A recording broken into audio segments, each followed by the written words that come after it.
Ladies and gentlemen, welcome back to the True Life Podcast. I hope everybody's having a beautiful day. I hope the sun is shining, the birds are singing, and the wind is at your back.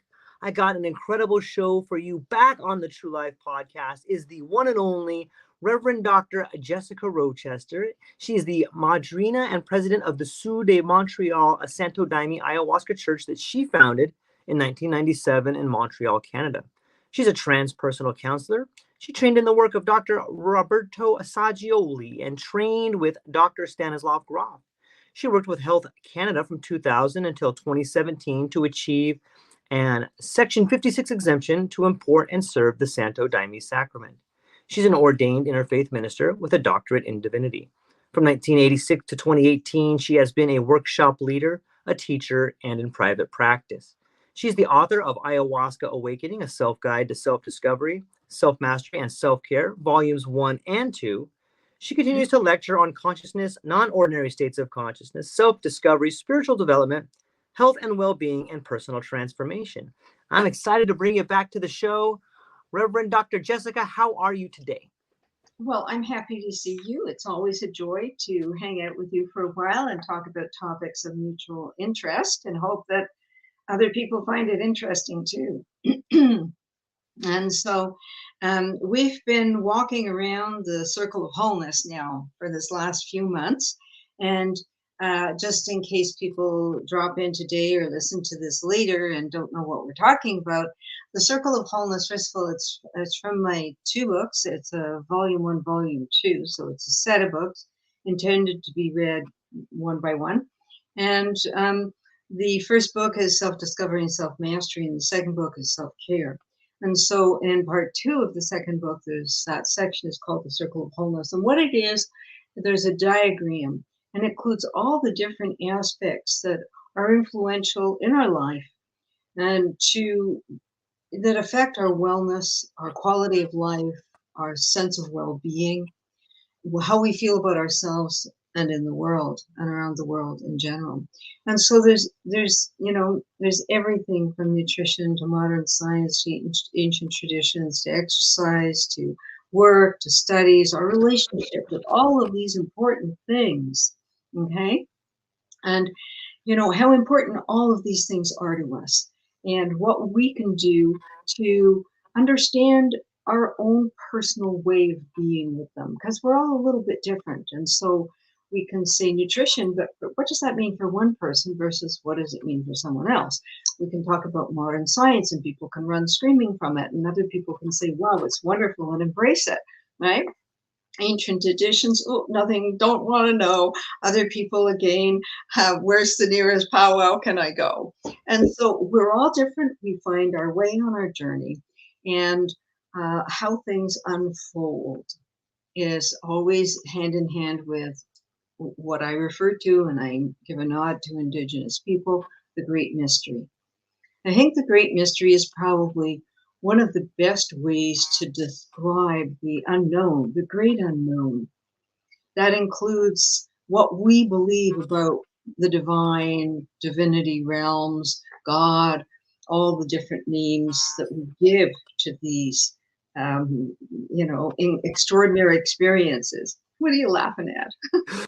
Oh, our friend Thomas Hutchison asked me a similar question that you did. Like, George, are you serving time? 60 days in the pen? Exactly. Yeah, it does look like it. Doesn't it look like he's in some kind of strange thing? I said to him, George, where are you? Well, this is a new place. And so he's just trying to pull a leg. He's explained to me that the joke is on us. And so we're still going to do our session today and have fun.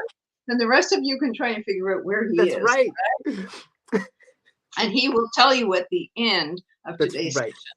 Mm-hmm. So you get to wait and surprise. It's part of the great mystery that we do. Oh, well done. Yeah. Okay. So today, having been walking the circle for a while, okay, we've come up to something that is so profound and so important to our quality of life. And, I lump 2 things together, which kind of belong together and sort of are their own separate things, but they go together. meditation and prayer. And so the role that meditation and all the different types of meditating, okay, so let's just take a moment and look into kind of the cross-cultural worldwide experience with meditation and prayer. Where does it go back to? How far does it go back? I mean, we can look at the earliest records of human experience and cultural experience. Okay, we will see that ritual was an essential part of community life, and that some of those traditions, thousands, if not tens of thousands of years later, are still in existence. Okay, so I'll give you a little hint on one that has to do with prayer. Okay, so, and again, I want to really give a shout out to Dr. Larry Dossey, whose books on prayer, what he did is he gathered up he got curious about prayer and gathered up all the research and ended up publishing a couple of books on prayer, including dark prayer and curses and what's all that about, you know. Anyway, we'll talk more about that afterwards. So I'm just going to choose one ritual, which was forever cross-culturally around the world. The shaman, the priest, the elder, the people would come and they would pray over the fields, either just before they planted, before they're harvesting. Okay, and it was something so deep, this relationship, this understanding that older cultures and indigenous people have with our relationship with nature, that they would have this respectful, honorary regard, a way of showing gratitude, a way of showing honor and respect. Okay, and so we need to kind of start way back then to be able to bring it forward to what happened through the years, so we see these things so differently. And so we can see that individual prayer, meditation, communal prayer and meditation has had a long experience in the human, experience of existence. As I don't know what, when we were the former creatures that we were before modern humans, but I have a feeling that, there was some kind of communion going on then too, okay? No evidence of it. And so if we look at this, we see how important this is to human existence. First of all, this relationship with nature. And what that was about is being confirmed by modern science. For example, if you look at the science on prayer, you will see that if you have seeds and if you have people do non-directive prayer over seeds. Now, let's take a moment and stop and define directive prayer and non-directive prayer. So directive prayer looks like, God, go convince my neighbor Sam that he should accept the Lord as his Savior. Okay, that's true. That's telling God what to do. Okay, assuming in the same prayer that you know what's best for Sam. Okay, now, so that's directive prayer. And directive prayer doesn't really work in research. It doesn't work. Okay, what does work is non-directive prayer, which is just sending gratitude, good wishes, good vibrations, healing thoughts, not telling any being, entity what to do, just basically. Do we have a little feedback somewhere? Is that just me? Am I hearing it? Let me see if I mute my mic. Oh, I don't hear you now. Does that work with the feedback? I don't hear anything on my side. Oh, okay, so excellent. Maybe it's just a little something that's happening. Okay. Anyway, so non-directive prayer is when we're not telling anything or anybody what to do. We're not telling our immune system to go up and do a certain thing or somebody's health condition to change, okay? What we're doing is we're sending gratitude and good vibrations and loving thoughts, okay? And all the research shows, even the double-blind, nobody knew who was praying for somebody else, all of it shows incredible results. And so just simply what they would call in old-fashioned ways the laying on of hands or the sending good vibrations, what have you. You do that in research with no directive thoughts. The seeds grow faster, the plants are healthier. I mean, there's tons of research on this.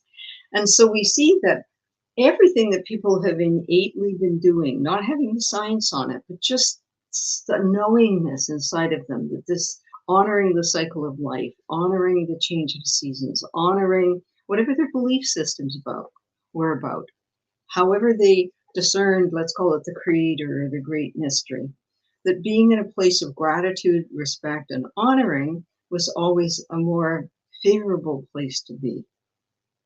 Now, if we take that as a piece and put it painted on one side, we're going to swing around for a moment. We'll come back to prayer. We're going to look at meditation. So I'm a wee bit older than you. So I was a girl of the 60s and 70s and the East and the West and all of the things that were happening and how, the fulfillment of this extraordinary kind of Buddhist, it's attributed to Buddhism about when the iron bird flies, then Buddhism will, arrive in the West. And so that's the plane.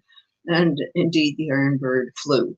And so it's fascinating how some people, and Hinduism, so all the Eastern teachings, which all include a larger sense of divinity, including divinity female figures, which Western culture with its patriarchal religions did not include. Okay. And it was a male God and a male Son of God and a male Holy Spirit. Don't get me started on that line. There's a lot to say about that. Okay, another time. But, here you have all of a sudden these divinity realms where there's lots of extraordinary female figures, whether it's Kuan Yin, the goddess of compassion in Buddhism, and these extraordinary female figures, and some of them are destroyers and some of them are creators. And so we have this entirely different worldview coming and meeting with Western civilization. And with it came the gift of the meditation techniques. Now, very different meditation techniques came from different sources and with different teachers. And at first, you had all of us young hippies who were reaching out and embracing it because we all thought it was wonderful. But then you had science that, laughed up its sleeve and said, there's nothing to this. Some of you might remember Dr. Herbert Benson, when he did research on meditation, he couldn't even call it meditation because his colleagues were laughing at him. So he called it the relaxation response. And a lot of the modern relaxation techniques grew from his original work, because what he saw was that people who meditated, that their blood pressure went down and their pulse slowed down and their breathing relaxed and they managed their stress better and their perspective on life was more positive. So he saw all these benefits, these health benefits from meditation. But isn't it funny that his colleagues in his profession refused to accept it? The same way when I believe it was Dr. Bernie Siegel, an oncologist, he was impressed with the and it also might have been Herbert Benson too around the same time. He was so impressed with the results of prayer that he tried posting the results, scientific results, not just, layman's comments. Okay. He tried putting it up on the post boards and people would scrawl rude things on it and take it down. So what was so threatening? Can you answer what was so threatening in Western civilization to meditation and these older forms of prayer kind of making their way into Western civilization? What was threatening? It seems to me what was threatening, from the limited amount that I've read and talked to, is this idea of boundary dissolution and being unable to quantify or measure something. And we, in the West, it seems to me that we have decided that if you can't measure it, it's not worth talking about. And also, I think it speaks to the idea of authoritarianism in a way, like the idea that we need a monotheistic person or authoritarian figure to look over us. So I think that's one reason maybe why it was so fearful, because it broke down those ideas and it took away the power from the centralization. Those are all important parts of it, for sure. And here's an interesting part of it is arrogance. Well said. Yeah, arrogance. Western civilization, of which you and I belong to it, have this arrogance in our culture. It's so deep, we don't see it. That we think we're, how do we rank it? First countries and first civilizations. And, for us to admit that there were things that we don't know, never mind that that's hard for people in the scientific community or in the medical community. It's sure, we know it's hard for them, Hey, this thing's been around for 10,000 years. You never heard of it? Okay. I mean, they tried to acupuncture, name it, okay? All of those gifts from the East, it took decades for it to chisel through, for enough scientists and researchers to say, this is interesting, and let's do some more research on it. And, that wonderful story of the Dalai Lama's physician visiting a New York, I don't remember, a New York City hospital, and is asked to make a diagnosis. And he goes in and he takes, this story? It's such a great story. Please tell it. Yeah. And so, a group of all the medical students and residents and everybody's hanging around Dalai Lamas, and everybody, is divided into two camps. It's meaningless and it's a joke and it means nothing. And the other people saying, I think there's something really there. This is interesting. This is a very interesting man, and we have something to learn from him, So there's always those two camps, the ones who hope he fails and the ones who hope he has the goods, So he goes and so they've already diagnosed the man. They already know what's wrong, but they ask him, would he like to give his impressions? And he says, yes, he's very happy to. And so he goes and he sits very quietly and he takes the man's hand, he holds between his two hands, and he holds it so he's feeling his pulse. And he sits there for a long time in a deep meditation. And people are peeking at him and tiptoeing around and peeping at him some more. Finally, he kind of comes out of his meditation, puts the man's hand down. First of all, he'd introduced himself and he'd given blessings and he asked permission. And, he did it that way.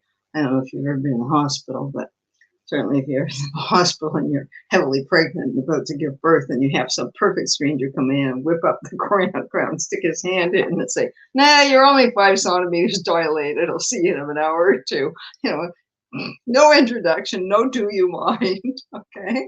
And so it's very different in our world than that world where you ask if you can touch someone, you ask if you can, That reminds me of a great story. Let me tell you afterwards. About a tree, remind me. And so he bows and he leaves and he goes, and they say to him, well, what did you discern? He described exactly the man's heart condition. Described it exactly. In his own terminology, not in Western medical terminology, the left ventricle is doing this and no. He described that there is a rushing through this side of the heart, and there is a and he used his own language. He described exactly the man's heart condition. So everybody was stunned. Okay. Now, what does that say about our ability to discern things? That if we look at how meditation is used, we have to come around and say, what is meditation? What is it? What is it really? It's a riot. A lot of people think it means just sitting quietly and having a mantra in your head. That's fine. That's one form. And if that's the form that helps you, one of my favorite mantras is, I have everything I need and all is well. That's ancient, by the way. I think it's from one of the Teresa d'Avila, or one of the Saint Teresa's. I have everything I need and all is well.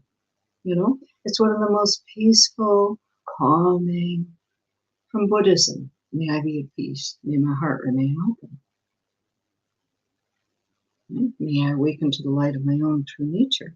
So these positive statements are a part of, there's that phase in America. I'm sorry, but North Americans are so gullible, and gurus would come over and And, they quickly learned that people would pay a lot of money to have a magic mantra, okay, their own personal magic mantra. Okay, and here you see, we have to take ownership of how our culture, wealthy, I want what I want, and I'll buy what I want, how our culture corrupts people from other cultures. We can't just say, oh, they come here and take advantage of us, and they come here and assault us, and they come here and abuse us. It's like, yes, but I think we fling the door open and put down the welcome mat with cash in our hand. Okay, so if we take responsibility for what we're doing, and if you want to pay, $1,000 for a peacock feather on your forehead and a blessing from the guru, then that's all good for you. Okay, but you really have to ask what you're doing. What are you doing? Right? So, the reality is, what is meditation? Meditation is many, many things. It's many things. At the essence, it will hold some things in common. I happened to be a student of a form of Buddhist meditation, Vipassana insight meditation, the type that Jack Kornfield teaches and practices. I'm grateful to him and to the other teachers that I had who taught this. They started me pretty early. I was in my early 20s, 22, 23 or something. I was in the ashram every afternoon. I had the opportunity to do these 3-week silent meditation retreats with a Buddhist monk. And I'm grateful for the good things I learned. We learned sitting meditation, and we learned walking meditation. This very slow, calm, meditative walk, connecting to nature, feeling your breath, eyes open. Okay, so there's different types of meditation, and one type may not suit, very Zen, completely still, not moving your body, may not suit everybody. Walking slowly and breathing in nature with your bare feet on the earth might be more meaningful and more nourishing for some people. Sitting in a group might be more nourishing and supportive. And then there's meditations where you chant into silence. For some people, that's more helpful. You clear the mind through the chanting. You relax your body. Position of the body is important too. You have those teachers who walk around with a stick if you're not straight enough. I'm serious, hard teachers. And, your posture and everything so that your breathing is perfect. So unfortunately, because of the way our culture is, a lot of the physical aspect of it was grasped onto, and the spiritual universalist aspects were lost. Does that make sense what I'm saying? Yeah, it does make sense. Okay.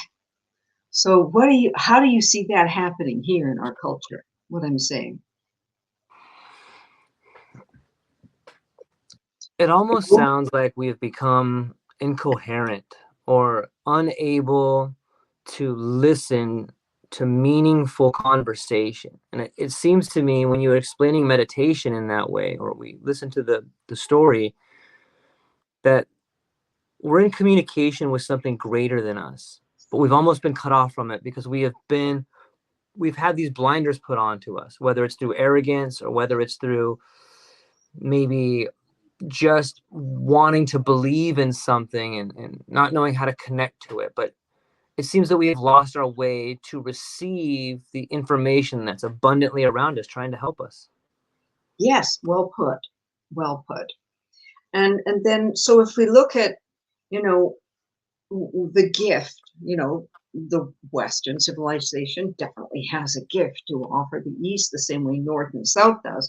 But are we blind to the gift? We're just grabbing at what we can because it suits us, or we grab it because we see some way we can make money out of this, we can get power out of this, and so that is the feeling, is we can take these techniques and instead of teaching them for the reality of the experience. For example, when I started, I don't know, age 21 or something, going to the ashram, I was really lucky. She was a great teacher. She was known as a Quebec guru at the time. It was, 1971 or something. So I was really fortunate. She taught us to chant. She taught us to meditate. She taught us to do hatha yoga. She taught us that there were some people who couldn't do quiet meditation because they had stuff emerging from inside of them. So she had what she called, I think, the noisy room, where people who were crying and banging around got to go in the noisy room. And this was a huge awakening for me, because it's like, oh, whatever is inside of you does need to come out. And if it's a shaking or a crying or whatever it is, this is what meditation is. The Dalai Lama said, if you haven't breathed your life, you have not begun to meditate. And so the true meditation paths, or the paths that include meditation as part of their, whole embraced practice, will understand that tears may come, laughter may come, movement may come, liberation may come, understanding may come. And this is all part of what we call meditation. And so meditation can be many things. And it's simply a question of finding what suits us. Now, what it can also do is it can become kind of a spiritual bypass. Mm-hmm. Well, that's Thomas Hutchison. That's a nice thought. Yes. We are so focused on outside of us, in part validating us, that we are scared to listen to inside of us. Yeah. Because of what we're going to find there. We may find things that we don't like, that we're scared of, that we don't want other people to see, that we are long since dusty in the back closets of our psyche, so to speak, in the basement, in the attic, and we were going to talk about monsters in the bed. Okay, well, here you go. Is meditation, and what we're going to talk about prayer, has this ability, if we work with it, not as a bypass, but if we work with it as a tool to deepen our understanding. And just simply learning to be quiet, learning to be still. You don't have to have a magic mantra or a secret way of doing it. Go and sit in your garden or a local park, if you're in a condo, or on your balcony, or in your favorite place, your happy place in your house, okay, with your cat. And just be quiet and be aware, preferably in nature if you can. And just be quiet and breathe and relax and listen to nature and the wind, and pay attention to everything that's around you, your body, how your body feels and how your feelings are, and that there's nothing wrong. I have everything I need and all is well. Whatever is going to arise is going to arise. Anything you want to add to that?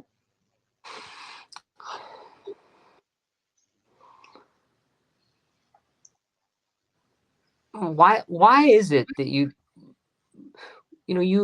when you speak about how you got to learn at an early age, maybe you could talk to what it was like to integrate that. Like I think a lot of people are trying to do that here. A lot of people are learning for the first time, like, oh yeah, I am getting something. I'm receiving something here. What does that mean? How do I act to that? Like, is there sort of a way in which you can, maybe integrate's not the right word, but it's the best one I can come up with right now. Okay. So it's a good word. It's a fine word. It's a popular word right now. It's like integrate. Okay. And it's like some other words have evolving. I just found out that the word that in local slang, I don't know if you have it there, but my daughter tells me that tea now means gossip. And that is, that there was so much tea at the party, and my daughter's saying tea, serving tea at the party. And gossip. Okay, so we're constantly changing what words mean and the meaning and the association with words, and sometimes that's confusing. Okay, and we got to catch up. And I don't ever expect to be fully caught up on street slang in this era, and I don't feel the great need to either. But I find it interesting when it does come up, and so. Again, meditation means a lot of things to different people. And so integrate, Well, you know, in the schools that I was raised, you had a teacher, and you had a teacher who knew what they were doing. You know, they studied with their Zen teacher or their guru or whoever taught them for a decade or 15 years or whatever it is until they got the blessings to go and teach, you know. And usually you go up and you get their teacher who taught them until you get their teacher who taught them. And so there's this whole, you know, graduation of teachers. Part of the problem now is that a lot of the people who are teaching this don't have the experience and they don't have the knowledge and they haven't apprenticed. Okay. And so they've read a book or they've taken a little mini course somewhere and now they're passing on what they've learned, which could be very useful in many ways. I'll give you an example. I started working with relaxation techniques. You know, we're talking about mid 80s, 1980s, to the second half of the 80s. Okay. It was all starting the relaxation response and all of these things and relaxation techniques, all of these things were becoming, they were right on the cutting edge. So I was running around, grabbing what I could, reading, following people, going to conferences and talking to people and what have you, and grabbing it up. And so I started working with my clients with these, you know, relax and breathing techniques. And I've done years in the ashram and with Buddhists, so I figured I had a pretty good idea of what was kind of going on, and I would be okay with my clients with this. I had my own profound non-ordinary states of consciousness experiences, and so I figured this is going to be a no-brainer until. And I made a little tape of relaxing and be in the light and breathe in and peaceful comments and everything. And I was the first person doing that I knew. I didn't know anybody else was doing that. And I was really giving out my tape to everyone. It was a bit silly. I should have copyrighted them. This is mid 80s, okay? And one day a client comes back to me and she says, you know, I was working with the tape, and she said, I had a very strange experience. And I said to her, oh, okay, do you want to talk about it? And so she says, yes, I felt like I was in a plane and I was shot down and my plane was on fire and I knew I was dying and I was going into the ocean, into the water. And some part of me went, uh-oh. I'm out of my depth here. I think I need more training. Okay. And so I thought, okay, I'll take what I know. So I walked her through. How do you feel? Did you feel like that was a real experience or just a dream or a flashback? And she said, it feels like a past life. It feels like a life I led and a life I died in. So then I needed to take some, you know, read some more and see who I could train with, who might be teaching anything about past life regressions and past life experiences and things like that. And so when we enter into, because they're all non-ordinary states of consciousness. Okay, and so the non-ordinary state of consciousness could be meditation, kind of daydreaming, relaxing, the dream state at night, accessing it through fasting, sensory deprivation, trance singing, trance dancing. There's so many different ways that we can enter into a non-ordinary state of consciousness, not only through entheogens and psychedelics, which are very popular now. However, the same maps are used, the same cartography, and that's what's so important for me, and that's why I've written about them, that's why I try and teach the maps and the cartography, because me too, I was stumbling around in the forest and up the mountainside trying to find, where's the maps? How do I know where I am, you know? And so we see that it's possible to have deep, deep experiences. And so we need to have the cartography. We need to have the understanding, because the people who are kind of teaching it, I mean, people who are doing yoga. Yoga used to be something vastly different from what it is now. They do it to kind of zoom music, and they do it in pot things. And it's, for me, that's not yoga anymore. It's something else. But the people I trained with would look at that and go, that's something else. Okay. That's something else. Is that just everybody in their cute outfit with a yoga mat and their specialized water bottle, you know, competing with each other as to how far they can stretch that and how hot it can be? And because that's kind of how I hear it being talked about. I don't hear people talking about their chakras and their energy bodies and all the things that I was taught when I was learning yoga. I was taught that the hatha yoga were spontaneous positions that were taken when people were in non-ordinary states of consciousness to be able to open their chakras and to open their body to reflect the openness of their energy body. So it's everything kind of changes. Okay, I think that's enough about meditation. It has a role. Everybody enjoy it. Find a way to integrate it into your life. You can bring down your blood pressure. You can bring down your pulse. You can learn to relax your body. You can learn to calm your mind. You can learn to put a healthy, positive statement in there that can help you to calm your mind. Let's talk about prayer. What is prayer? We talked a few minutes ago about directive prayer and non-directive prayer. But what is prayer, George? Man, that's an epistemological question. I think for me, it seems to be a way in which I can radiate something beautiful into the world in hopes that it finds somebody else and it bounces back to me.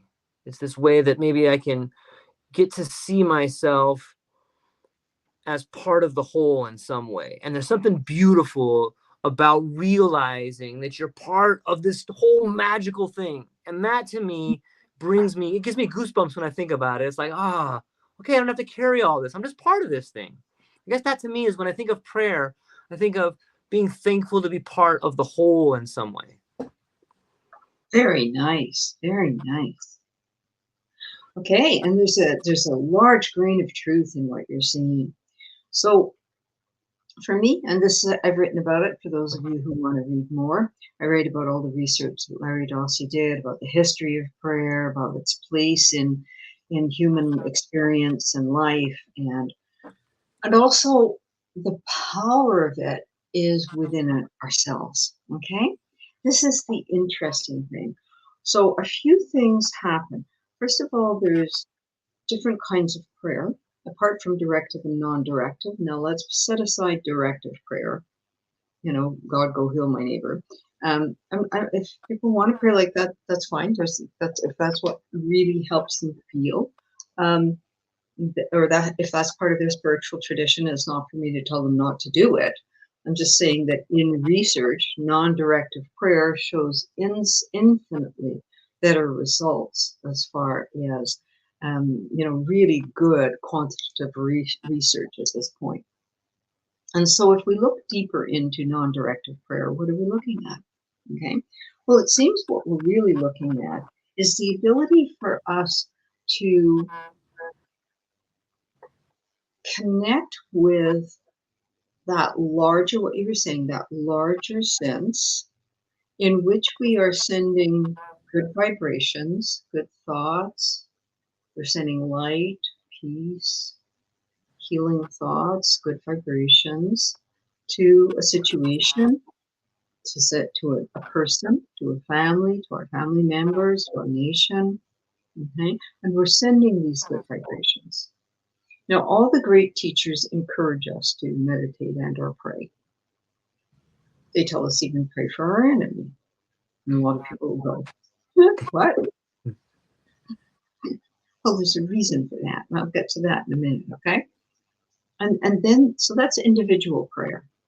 That's when we're walking through the forest and we think of somebody and we just want to send them good vibrations. Perhaps somebody has a kind of a prayer habit first thing in the morning when they're meditating or stretching or taking their walk.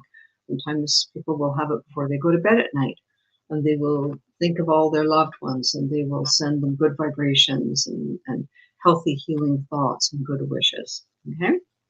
Now, interestingly enough, there's when we pray, if we pray our individual communion, our individual dialogue with the universe, that actually has a benefit for us.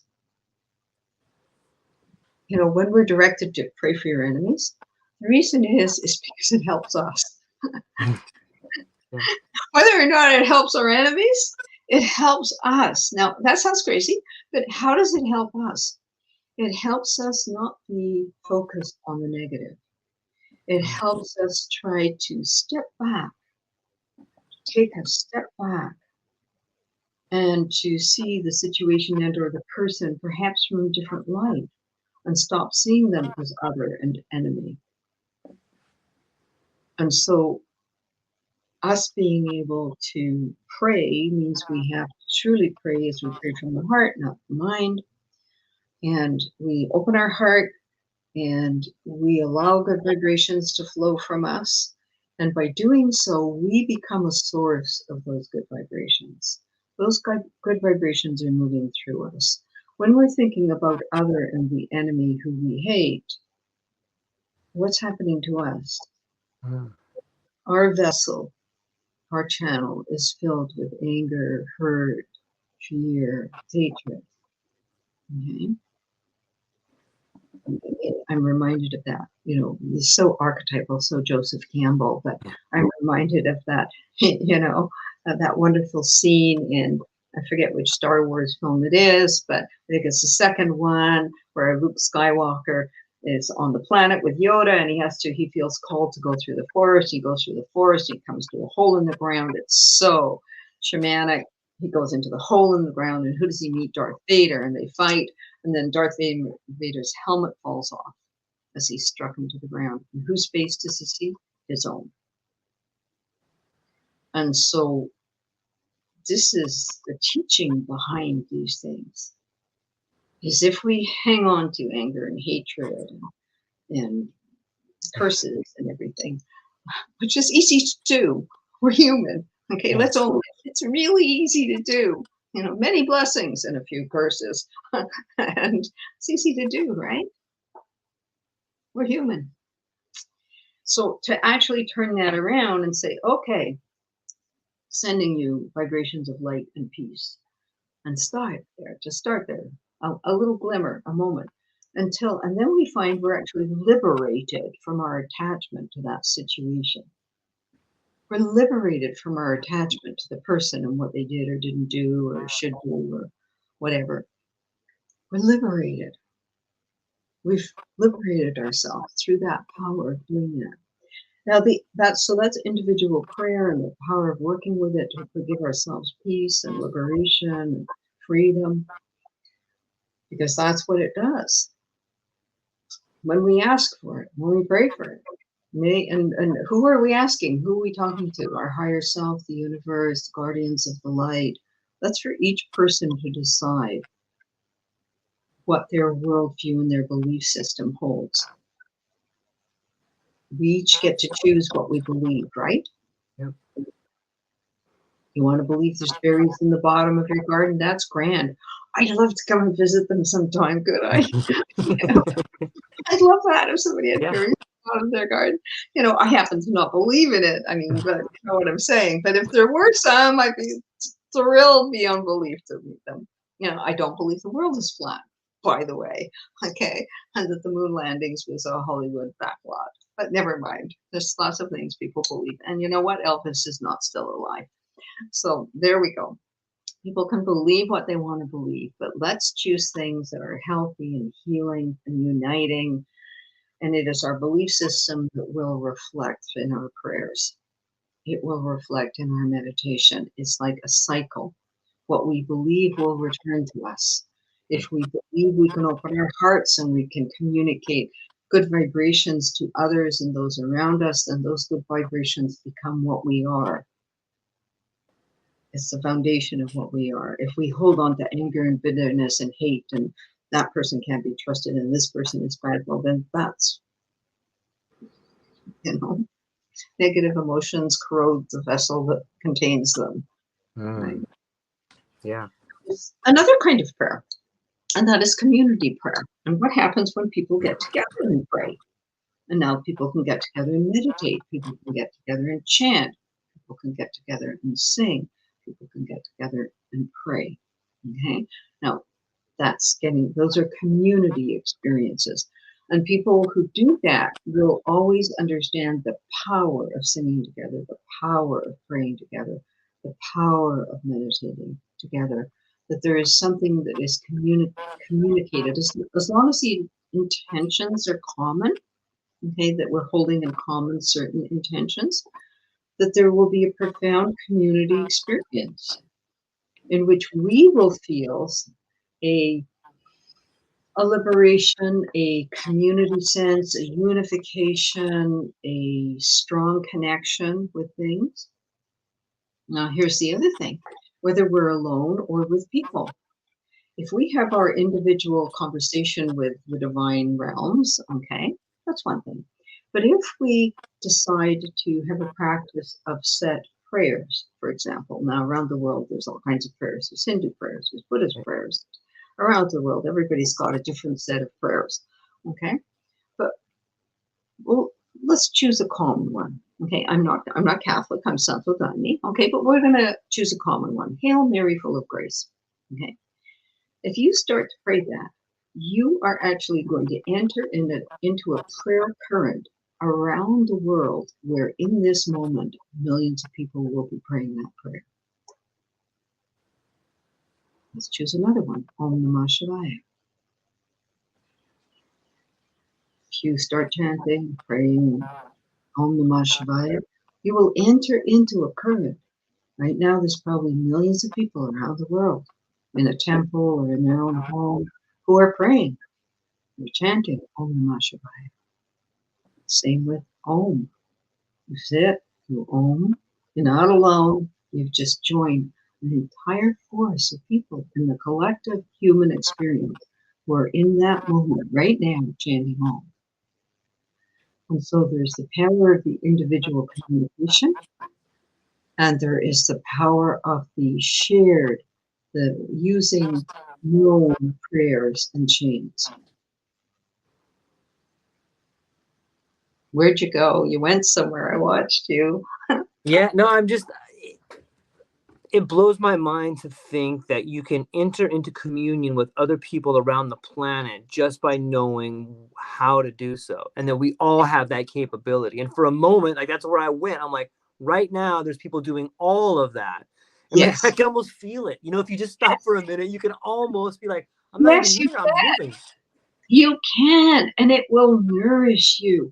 You know, people laugh at me when I say one of my favorite quotes is from Einstein when he says, "What alone? I'm never alone. I'm surrounded by the collective unconscious." And I have that experience so deeply that at any moment we can just expand our consciousness, because that's what we need to do. Expand our awareness, shift our perception.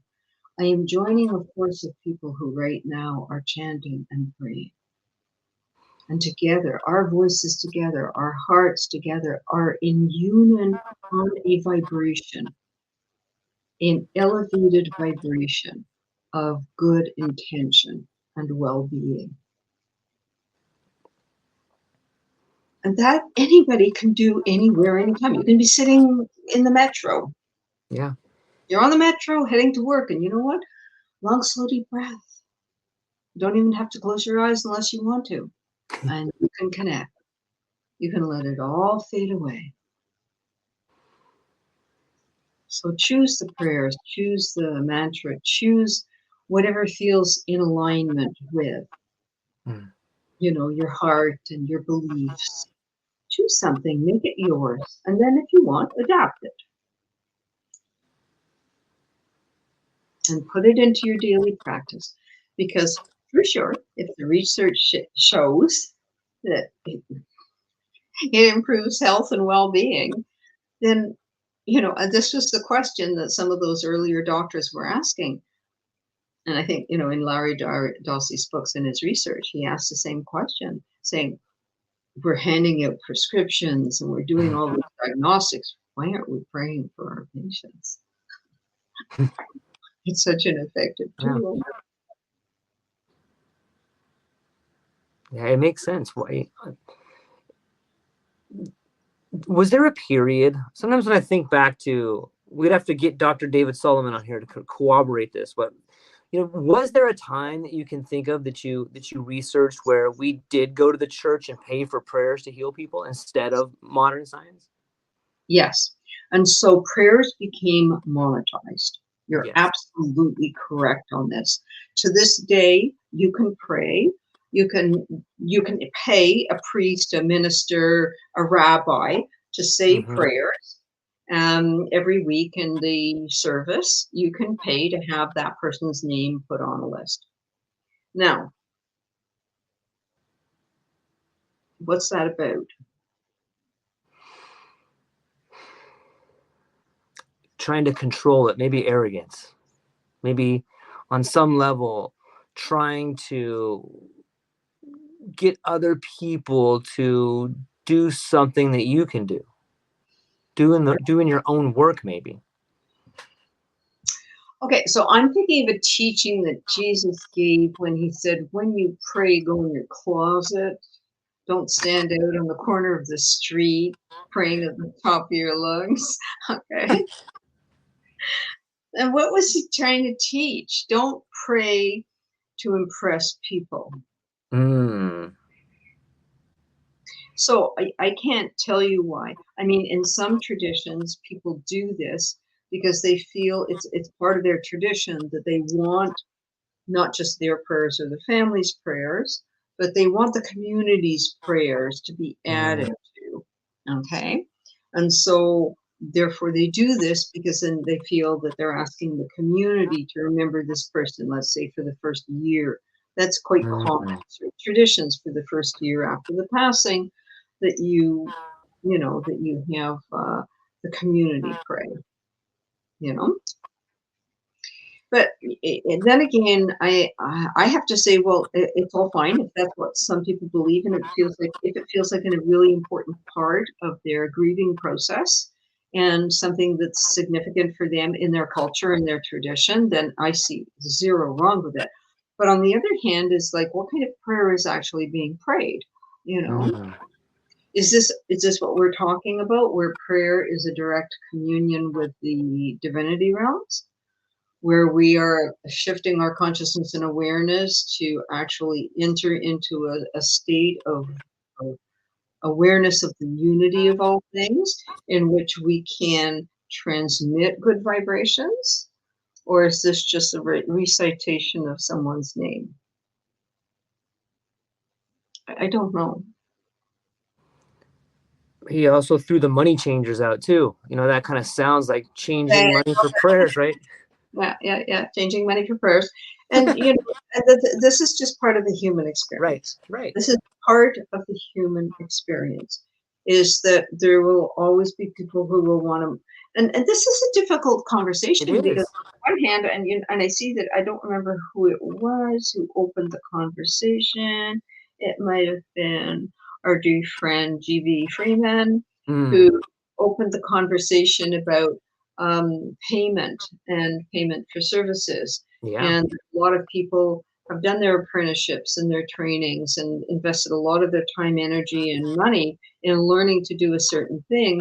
And nobody thinks twice about paying a lawyer or an accountant or a dentist. And yet everybody says, oh, you can't monetize the spiritual things because that's wrong. So, you know, ministers and pastors and priests and shamans, everybody else, are supposed to accept 6 eggs and a squawking chicken and be okay with that, even though it doesn't cover the mortgage or pay back their loan, you know. And so it's a complex conversation to be having about the sacred and money. And how do you navigate that, and how do you come to terms with it, and what are the decisions that are made about it? And in the end, you know, you can just look at history and see how different traditions have dealt with it. And with some traditions, it's all donations. People donate, and they're taught in their culture to respect elders and to respect the spiritual elders and teachers. And so they respect them, and they learn to bring them flowers and fruit and food and things like that. When my daughter she lived in Singapore for a year, and I went to visit her for a month, and then we went to Laos. I wanted to go to a really Buddhist country, and so we chose Laos because it was the one with the least civil conflict going on. Okay. And we had this wonderful experience where you get to feed the monks, and you buy food and bring food, and you have to go like before dawn in the morning, and you take your offerings and you line up and on the street, and all the monks come down, and they have a basket, and you put something into each monk's basket, and they just quietly go and they take it all back to the ashram. And what they do is they keep some of it for the ashram, and then they redistribute it to the poor. And so, different cultures have found different ways of managing these situations, and so it's a big conversation. I was raised in the Anglican Church, and in the Anglican Church, in its heyday, it could afford to, if you were a minister, an Anglican minister, then you would be given a parish, you would be serving a church, but you would have the manse, which was a home with a housekeeper and a salary and a pension when you retired, because they felt, well, you had a job just like everybody else's. So you need a house, and you need most of them were, of course, men. You need a housekeeper, cook your meals, do your laundry, and you're on duty if they're for the sick and the unhappy, and doing all the services, and it's a job. Yeah. And so it's a big, interesting conversation with many sides to it. Do you see prayer changing? Like, if we've talked a little bit about like the evolution through which we've seen the infiltration, I don't know if that's the right word, but we have seen this merging of East and West kind of coming together. And if we think that perhaps past relevant behavior is the best predictor of future behavior, like what do you see looking forward, maybe in the next, I know no one has a crystal ball, but I mean, what do you see moving forward? Do you see this continued merging and maybe this rediscovering of being the receiver that we talked about? What do you think? Well, there is interesting research being done, and there's people who are paying attention to what's happening with entheogens and psychedelics. And, I usually give a shout out to people like Jules Evans and the work of David Luke and his graduate and doctoral students. And they're researching the difficult sides and talking about the things that need to be talked about. And they're actually, trying to talk about, it's not just, I've got post-traumatic stress disorder, therefore I should take fill in the blank MDMA, ketamine, what have you. Okay. Or I'm in palliative care and I should take psilocybin, and it's all about me and my personal work and what have you. It's not that. What these people have to, what everybody kind of needs to understand is the cartography is in that kind of profound state. Yes, you will have personal experiences, but you will also have transpersonal experiences. And what are your maps for those transpersonal experiences? And so in the kind of shamanic maps and the maps, the transpersonal maps is, of course, you're going to meet beings. Of course, you're going to enter into other realms. Of course, you're going to meet entities. Of course, you're going to this happens, This is sort of like, of course, if you're going to climb Mount Everest, it's going to get very cold and there's going to be less oxygen, okay? So the Sherpas who climb it all the time, they know the mountain, they know what happens. But then you've got these people who think they understand the mountain when they don't know anything about it, and they're prescribing these things and giving these things, and then they have no answer to what's happening with people who are having difficult experiences where they're connecting into difficult realms, and they're connecting into difficult internal experiences or ancestral experiences. They're meeting difficult encounters. And they don't know, and people don't know how to help them to integrate these things, And so this is all part of the conversation right now, is how do we help people focus on that which is healthy and positive? And if they are deeply determined to do a deep inner dig through these techniques, then they should be aware of the realms they will be connecting to and the possibility of experiences that they may have. Listen, if I had clients just listening to a tape saying, and relax your body and breathe in the light, and, very simple relaxation techniques with positive statements, if I had people dropping into birth experiences and past life experiences, just with that, can you imagine, people taking psychedelics and entheogens? And so we need the maps. And again, I encourage anybody listening, buy my books And all of the cartography is there about the realms and the beings and mediumship and what gets awoken, creativity, spirituality. We're all channels. What are we channels for? What are we channeling?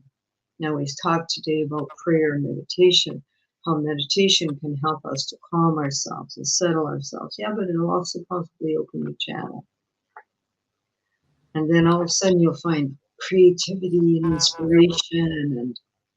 But then the channel wants all the good energy, wants to clear out all the old stuff. And sometimes we can be attached to that old stuff. And then it gets scary because that old stuff has to go or transform. The loss of identity on you letting go of everything is scary. Who am I now when I'm not that? Yes. Who am I now when I'm not that? It's what happens when people retire, 25, 30 years being a doctor, a nurse, an accountant, whatever, an airline pilot, and now all of a sudden they're playing golf and it's like, who am I now? I don't know who I am. I'm not doing that. I'm not being that. Then who am I? And no one's there to validate the story of who you were on a daily basis. All your relationships.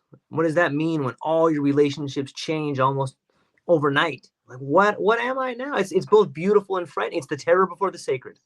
Yeah, and it brings us back to the most important thing, my relationship with myself. Yeah. Right? Yes. If those are the questions we're asking ourselves, who am I now in my life with what's going on, then the most important question is, okay, maybe it's just never mind anybody else what they think of me. Let's go of impression management and what people think and what I want and need people to think about me and who I am. Let's let go of that. And then who am I really? Who am I? Why am I here? What do I want? Big questions. Yeah. Big questions. Now, the most important thing when you're in that space is to keep a sense of humor. Okay? You've got to keep a sense of humor. Okay? Really, seriously. Keep a sense of humor and hold it lightly. Hold it lightly. Well, I'm still female and I'm still a Canadian. I'm still a mother and a sister and a grandmother and this and that. Okay, I'm still those things. I'm still human. So I'm still here. Apparently my mother started saying she passed away last year at the age of 102. She got a couple of 2 weeks past her birthday, 102nd birthday, which is very common, by the way, that people pass after anniversaries and birthdays and significant events. Quickly, they seem to be able to hold on until they get through it and then they let go. So she would ask a few times, "Oh, I'm still here. I'm still here. I'm still here." Which is kind of funny. You have to have a sense of humor around it. I'm still here. Okay. Well, it's been wonderful, as always, sharing with you.